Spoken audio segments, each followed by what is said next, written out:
Llegó el momento de iniciar con el super programa de Milena tu amiga, el primer talk show de la televisión salvadoreña. Arrancamos con un gran tema. Dinos, Milena, ¿de qué se trata? ¡Adelante! Bienvenidos a Milena tu amiga, si es el primer talk show de El Salvador, 5 años ya con ustedes. Gracias por esa fiel sintonía y todos aquí juntos aprendemos de un tema siempre, algo nuevo, siempre algo que mejorar. Hoy vamos a aprender a dialogar sin discutir. Y sabe usted que en el idioma castellano la palabra dialogar significa conversar. Dos o más personas intercambiándose el turno de la palabra. Por ello, el diálogo o la conversación es una acción común a partes iguales, con la finalidad de entretejer un resultado final, escuchen, de comprensión. Y esto es lo que realmente pues tenemos que tener como meta, comprendernos. Y es que las relaciones interpersonales son difíciles. Estoy súper bien acompañada conmigo Javier Ruiz. Él es consejero familiar. Bienvenido, Javier. Muchas gracias, Milena, por invitarme. También está Magdiela de Diotres, es pastora juvenil de Cristo Las Naciones. Bienvenida, Muchas pastora. gracias por invitarme. El licenciado José Rolando Mena, psicólogo clínico. Bienvenido. Gusto. Y el pastor de la iglesia Monte Carmelo, de las Asambleas de Dios, el pastor Ricardo Pano. Gracias. Bueno, la verdad es que yo creo que algunas parejas, porque más que todo esto de las discusiones así bien candentes se dan en las parejas también. Prácticamente cada uno tiene un punto de vista muchas veces válido. Sin embargo, a veces pues se complica por la forma en cómo exponemos nuestro punto de vista. Sí, yo creo que en primer lugar saber dialogar implica tener uno la capacidad de comprender que uno no siempre tiene la razón. Que si uno va a expresar su pensamiento, su punto de vista, sabe que la otra persona puede pensar ante una misma circunstancia algo completamente diferente. Pero si yo quiero que me secunde, que esté de acuerdo conmigo, en algunas ocasiones lo puede hacer, pero no en todas. Si vamos a hablar específicamente del matrimonio, hay muchos aspectos en donde podamos pensar diferente, porque hemos crecido en hogares diferentes, con costumbres diferentes, pero al final tenemos que unificar criterios, porque vamos a caminar juntos en la vida. No se trata que hoy pensamos diferente y después vamos a hacer cada quien lo que quiera. Ya vamos a hablar con la pastora jóvenes acerca de, porque en el noviazgo todo es lindo y no nos ponemos de acuerdo de cosas bien importantes en la vida, pero fíjense que algunas parejas empiezan a hablar sobre un tema concreto y a los 5 minutos ya discuten sobre ello, a los 10 minutos discuten sobre la manera como están discutiendo. Y muchas veces las discusiones no van sobre el tema de la discusión, sino sobre otras cosas que no tienen nada que ver con la realidad de ese momento, de lo que se está hablando. Entonces, es aprender a conversar. Yo le decía, es la forma como nosotros vamos a expresar esa preocupación que nosotros tenemos. Y, bueno, en la pareja, licenciado, o con los hijos, cuando ya le dicen a uno, vení que quiero hablar contigo, ya se pone peluda la cosa. Definitivamente. Bueno, fíjese que de hecho hay un elemento en la conversación que se llaman disparadores. Es decir, hay estímulos que generan dentro del cerebro de la persona reacciones porque se conecta con experiencias del pasado. Y un disparador puede ser una palabra, un gesto. Hay veces que el papá o la mamá o la pareja solo hace esto. Y eso desencadena una reacción en la otra persona porque este gesto para esa persona es un disparador. No solo unir las cejas, solo hacer esto. O le hace así de repente. Es que fíjate que ese movida de dedo para esa persona en concreto puede ser un disparador. O quizá elevar un poquito el tono de voz se convierte en un disparador y genera dentro de la persona que está escuchando o viendo ese disparador una reacción de enojo y de alerta y de alarma y de ataque en alguna forma. El detalle a mi juicio es que no hemos aprendido a escuchar concienzudamente, y a escuchar significa no pensar la respuesta que te voy a dar de una sola vez, sino que ¿qué me querés decir?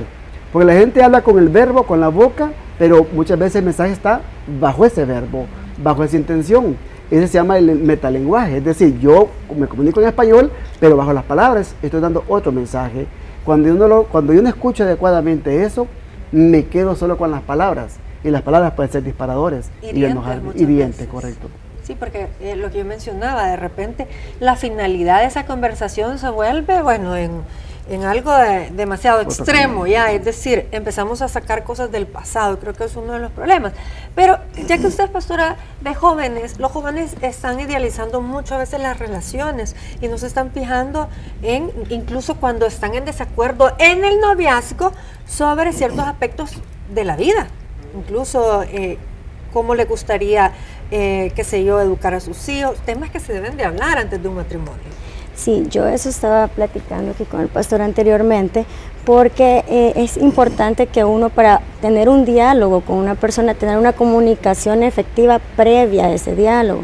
O sea, yo conozco a la persona, por ende yo sé qué le disgusta, qué le gusta, cuáles son sus preferencias, y al momento de dialogar, entonces yo sé qué espera de mí esa persona.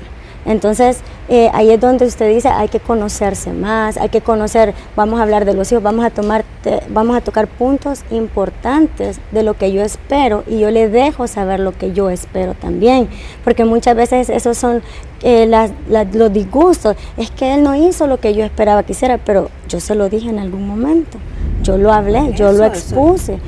Exacto, entonces ahí es donde uno va manejando un buen diálogo, pero yo también expongo lo que yo quiero, lo que yo espero, lo que yo necesito, porque la otra persona no es adivina. Y que realmente es exacto, y es bien claro que antes de formalizar una relación, platiquemos de todos estos temas, porque me imagino, pastor, usted con la experiencia que tiene, ¿cuántos jóvenes llegan realmente pensando que son el príncipe azul o la princesa de su vida? Y no se fijan en cuestiones bien claves. A la hora que están ya jineteándose caballos, se dan cuenta de que hay cosas que jamás platicaron. Sí, en este trabajo, como el licenciado decía, tenemos a veces que enfrentar, por ejemplo, matrimonios que están en conflicto, o jóvenes que están en conflicto con los padres, que eso sucede, especialmente estos días. Hay que entender que dialogar es tratar de ayudar.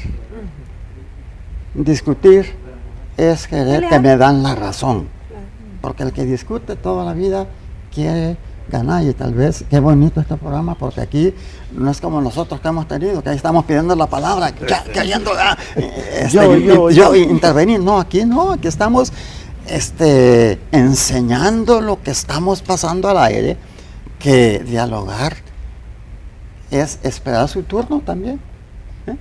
Hay que esperar cuando le toca a uno, porque uno ha escuchado de diálogos de paz, por ejemplo. Se están escuchando esos diálogos de paz que no sé si realmente se dialoga o se ponen las condiciones, no sé cómo es, pero en lo que toca a lo que la Biblia dice, el apóstol Pablo dice que hay que dejar, ¿me permite? Claro. Porque dice él,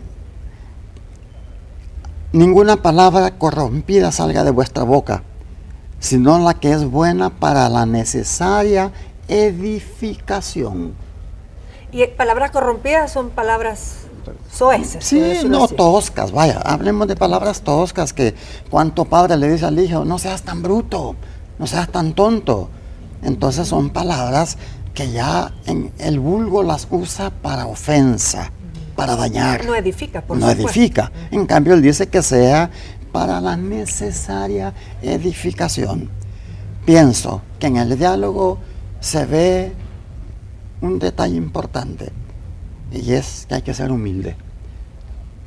No digo que lo somos, porque Jesucristo dijo, aprendan de mí que soy manso y humilde de corazón.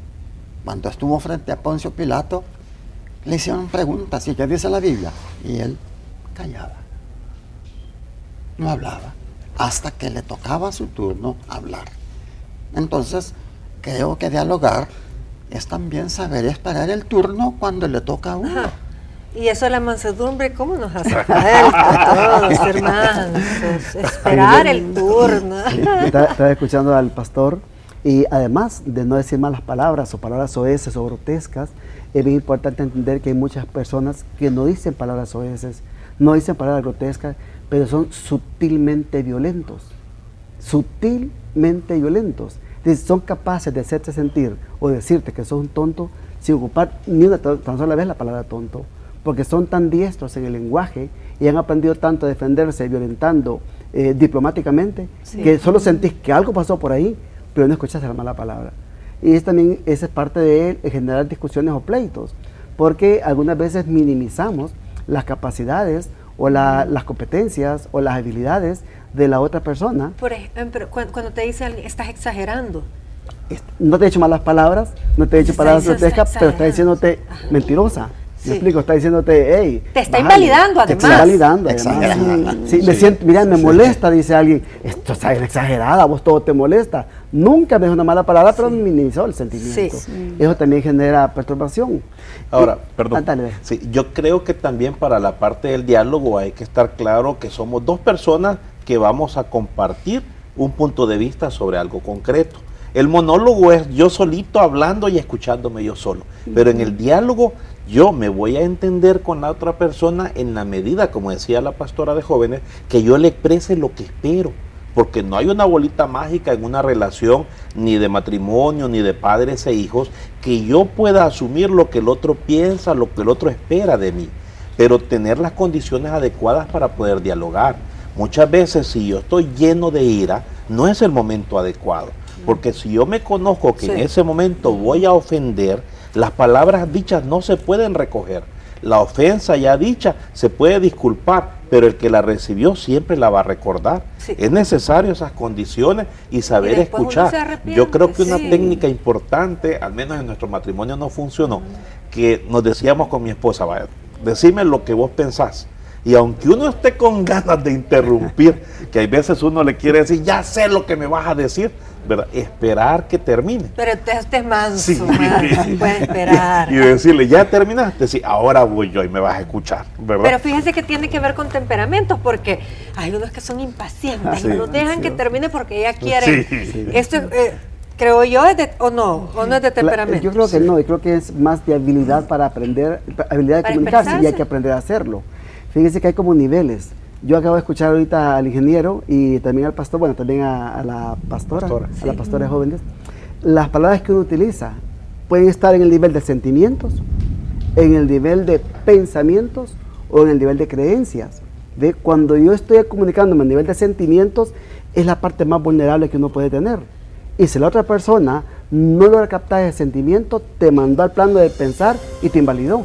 Por eso es que uno tiene que tener cuidado de las palabras que utiliza. Aquí las hemos ocupado tan naturalmente todos, pero cuando hay un conflicto, debo entender que... Como por ejemplo... Como por ejemplo, yo digo, por ejemplo, mira, es que yo siento que estás equivocado. Dije yo siento. Pero él puede decir, no, pero yo pienso que se pasó al plano de pensamiento. Se pasó al plano de pensamiento, correcto, así es. Cuando estamos en el mismo nivel, ambos a nivel de sentimientos, hay más respeto, porque estamos en ese nivel. Pero cuando yo paso al plano de pensamiento, ocupar la razón, te dicen, ocupar la lógica, ya te invalidó el sentimiento. Y ahí empieza el pleito, empieza el resentimiento, dolor, empieza... Pero fíjese qué buen punto de vista, porque realmente nunca había notado eso, de que uno puede estar en un nivel emotivo, emocional, algo que le duele, le afecta, le ofende, y el otro realmente más con el intelecto. Entonces ahí, como usted dice, están en niveles diferentes. Correcto. No, me permite, hay que tener cuidado con esto también, porque la Biblia dice esto, no para darle la razón al que ofende con palabras, pero dice, si alguno no ofende en palabras, este es varón perfecto, dice la Biblia. ¿Por qué? Porque usted sabe que a veces una palabra duele más que un sopapo. Uy, sí. Aunque los sopapos duelen también. Duelen, pero hay palabras, mire, pero pasa, hay padres que humillan a sus hijos, o humillan a su mujer, o madres pues que humillan a su marido, a sus hijos, con una palabra tan hiriente que eso queda doliendo por muchos días. Entonces yo creo que hay que tener también en presente que humano es el que está hablando como el que está oyendo. Fíjese que usted dijo algo que cuando llegamos a ofender y a veces ridiculizamos a esa persona que amamos, porque a un hijo lo amamos, al esposo lo amamos, si no estuviéramos ahí, y a veces lo ridiculizamos en frente de otros, y eso sí que es horrible. Vamos a regresar de cómo nosotros podemos lograr dialogar sin discutir, es decir, sin pelearnos. Ya.